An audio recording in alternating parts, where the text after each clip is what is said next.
Anak-anak muda saat ini, mereka itu kalau ditanya apa itu definisi bahagia, anak-anak muda selalu ngomong, kalau saya tuh punya 1 miliar Pak di rekening Pak, saya akan berbahagia. Berarti kalau tolok ukur kebahagiaan itu adalah Anda punya 1 miliar di rekening, apakah Anda benar-benar bahagia? Ketika Anda belum capai 1 miliar, saat ini Anda di rekening baru 100 juta, berarti Anda nggak capek-capek bahagia dong. Di video kali ini, saya akan bahas tuntas apa itu definisi bahagia. Dengan Anda sedikit keinginan, justru Anda akan lebih sukses.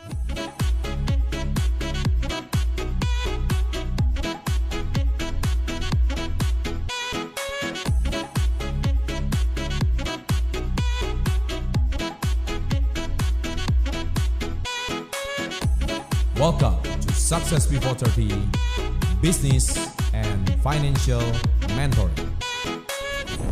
Sahabat entrepreneur, salam hebat luar biasa. Tadi di awal saya sudah jabarkan tentang contoh tolak ukur kebahagiaanmu itu harus memiliki 1 miliar, baru Anda dikatakan bahagia. Kadang-kadang, apa sih definisi bahagia? Kadang-kadang kalau kita sendiri lupa apa itu definisi bahagia, kita sendiri itu bisa lupa dan bingung bahwa tolak ukur kebahagiaan kita itu diletakkan di luar. Loh Pak, video kali ini kok sangat berbeda dengan video Pak Chandra sebelumnya? Yes, seolah-olah video ini saya kontra dengan video sebelumnya. Padahal tidak. Saya selalu mengajarkan success before 30. Success before 30 itu artinya apa? Sukses sebelum 30 tahun. Sukses, bukan kaya sebelum 30 tahun. Bukan harta melimpah sebelum 30 tahun. Tidak. Jadi tolak ukur kebahagiaan kita, kalau seandainya semakin banyak keinginan, toh akhirnya kita itu semakin stres dan semakin menderita. Tolong kita riset kembali, apa itu definisi kebahagiaan bagi kita. Oke, let's see. Kita bisa mencapai kebahagiaan dengan 2 cara. Cara yang pertama adalah Anda set goal. Seperti yang sudah saya ajarkan di video SP30 sebelumnya. Anda set goal, Anda ingin usia 30, Anda punya uang 1 miliar, Anda punya mobil, Anda punya rumah. Nothing wrong with that. Nggak ada yang salah dengan itu semua. Kayak saya pun juga achieve gitu. Saya di usia 33, saya juga udah keliling 5 benua, 40 negara. Saya tulis itu di buku saya. Tapi Anda kan tidak harus menjadi seperti saya. Dan ukuran kebahagiaan Anda sama saya berbeda. Anda punya ukuran kebahagiaan Anda sendiri. Celakanya, kalau Anda achieve, yes, Anda punya pride, Anda punya kebanggaan. Sesuatu yang bisa Anda ceritakan pada orang lain. Dan itu bisa menjadi sebuah inspirasi. Tapi permasalahan yang kedua adalah, itu cara yang pertama, Anda achieve itu semua. Syukur-syukur Anda bisa achieve. Tapi kalau Anda nggak bisa achieve, apa yang terjadi? Nah ini dia. Justru sebaliknya, Anda yang malah menderita. Anda malah demotivasi, Anda malah stres, bahkan Anda harus berhutang dengan cara yang tidak bijak, Anda harus dengan cara-cara yang tidak jujur, contohnya Anda harus menipu contohnya. Amit-amit, itu jangan dilakukan, hanya cuma terlihat dan demi Anda mencapai angka yang sudah Anda tulis. Atau sebaliknya yang kedua, yaitu Anda kurangkan keinginan Anda. Anda nggak perlu harus, saya usia 31 M contohnya, mungkin saya usia 30, saya nggak perlu tulis 1M. Usia 30 mungkin yang terpenting saya tidak ada hutang. Loh, itu lebih mudah bukan? Nggak perlu harus punya rumah, contohnya yang penting saya usia 30 sudah punya pekerjaan, contohnya. Nah, itu lebih mudah bukan? Saya nggak perlu harus setiap minggu ke mall untuk shopping, untuk jalan-jalan. Tapi yang terpenting saya bersama anak dan istri. Namanya anak masih kecil, dia nggak tahu itu arti kebahagiaan itu seperti apa. Yang penting dia masih bisa bersenda gurau dengan orang tuanya. Itu sudah cukup bahagia. Yang terpenting saya berbahagia bersama anak istri saya. Itu jauh lebih mudah, bukan? Itulah standar kebahagiaan yang saya mau. Jadi semakin Anda sedikit keinginan, semakin sukses Anda. Sambil Anda mulai tingkatkan perlahan-lahan kapasitas Anda. Usia 33 mungkin punya penghasilan yang lebih tinggi. Jadi mungkin dari 5 juta, Anda mungkin gaji 1 bulan, sekarang tingkatkan kayak 7 juta 1 bulan. Apakah itu salah? Ya tidak salah.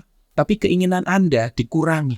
Saya percaya di situ hidup Anda akan jauh lebih berbahagia. Paling sederhana adalah, kenapa banyak orang kota kalau stres dia larinya ke desa? Dia lari ke pegunungan, dia lari ke pantai. Artinya apa? Dia mau melepas penat. Dan pertanyaan saya, di pegunungan dan di pantai itu apa sih yang dilihat? Alam kan? Dengarkan kicauan burung, dengarkan deburan air. Bukankah yang diinginkan adalah suara alam? Dan pertanyaan saya adalah suara alam itu suara apa? Suara kebahagiaan. Dan apakah alam menuntut Anda? Oh, Anda harus mendengarkan suara saya itu dalam hitungan sekian menit. Enggak kan? Anda hari ini mau mendengarkan alam itu mau 24 jam satu hari, dia juga tetap deru-debu. Ombak air itu terus akan berderu. Angin sepoi-sepoi, dia akan terus keluarkan angin sepoi-sepoi. Dia tetap akan melakukan tugasnya tanpa harus ditarget. Disitulah letak bagaimana kebahagiaan itu sesungguhnya. Dan apakah mawar itu pasti ditarget? Ayo bunga mawar, kamu harus satu pohon mawar ini sekurang-kurangnya dia harus menerbitkan atau mengeluarkan 100 tangkai bunga mawar. Kan ya nggak demikian. Kalau dipaksa apa yang terjadi? Malah bunga mawar itu mati dan layu. Anda harus belajar dari filosofi alam itu tadi. Ketika filosofi alam itu semuanya natural, kurang keinginan, malah hasilnya bagus dan hasilnya menjadi sangat jauh lebih baik. Nah, ketika kita sudah bisa mulai memahami filosofi tentang selaras dengan alam ini, niscaya Anda keinginannya akan semakin berkurang. Jadi sekarang motif Anda kebalik. Bukan menaklukkan dunia, bukan bagaimana saya bisa mengalahkan orang lain lebih kuat. Tidak. Justru ketika Anda hari ini mau mencoba lebih kuat daripada orang lain, yang terjadi adalah diri Anda malah semakin hancur, diri Anda semakin habis, diri Anda malah tak bersisa. Justru ketika Anda diam, hening, tidak melakukan apa-apa, kurang keinginan, disitulah letak kekuatan yang sebenarnya. Nggak usah stres kalau Anda nggak capai target. Nggak usah stres kalau Anda di usia 30 Anda belum mencapai apa-apa. Saya juga lihat dibaca di kolom komen, Pak, saya 30 memang belum jadi miliarder, tapi saya beruntung, Pak. Saya waktu usia 32, saya sudah punya pekerjaan, alhamdulillah. It's good. Saya apresiasi komen-komen seperti itu. Karena percaya sama saya, nggak ada yang salah dengan diri Anda. Dan Anda jauh lebih baik daripada orang lain. Everyone is different. Setiap orang itu berbeda. Saya tidak pernah memaksa setiap orang itu harus. Pak Chandra kan disuruh sukses sebelum 30.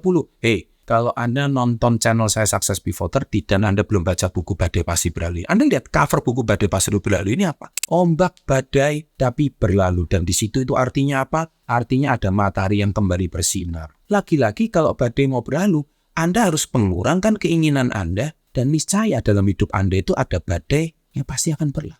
Anda tidak perlu mengalahkan orang lain. Saya jauh lebih kuat daripada orang lain. Kalau Anda belum di level kemampuannya, sama saja Anda hari ini tanding tinju melawan Mike Tyson. Yang terjadi adalah Mike Tyson tidak perlu mengeluarkan kekuatan sebetulnya. Anda cuma ditonjok sedikit aja mungkin sudah masuk UGD. Karena Anda berusaha mengalahkan sesuatu yang menurut saya nggak masuk akal, bukan sesuai dengan kompetensi Anda. Jadi hari ini, kurangkan keinginan itu artinya apa? Mulailah belajar makan makanan yang lebih sehat. Bukan makan makanan yang terlalu cepat diproses. Kadang-kadang nasi tahu tempe itu sudah enak kok. Bukankah nenek moyang kita juga makan nasi tahu tempe aja, sayur aja udah sehat? Kemarin saya juga membuat satu perbandingan di Instagram saya. Kasus satu itu adalah, kenapa orang desa itu asetnya lebih banyak daripada orang di kota?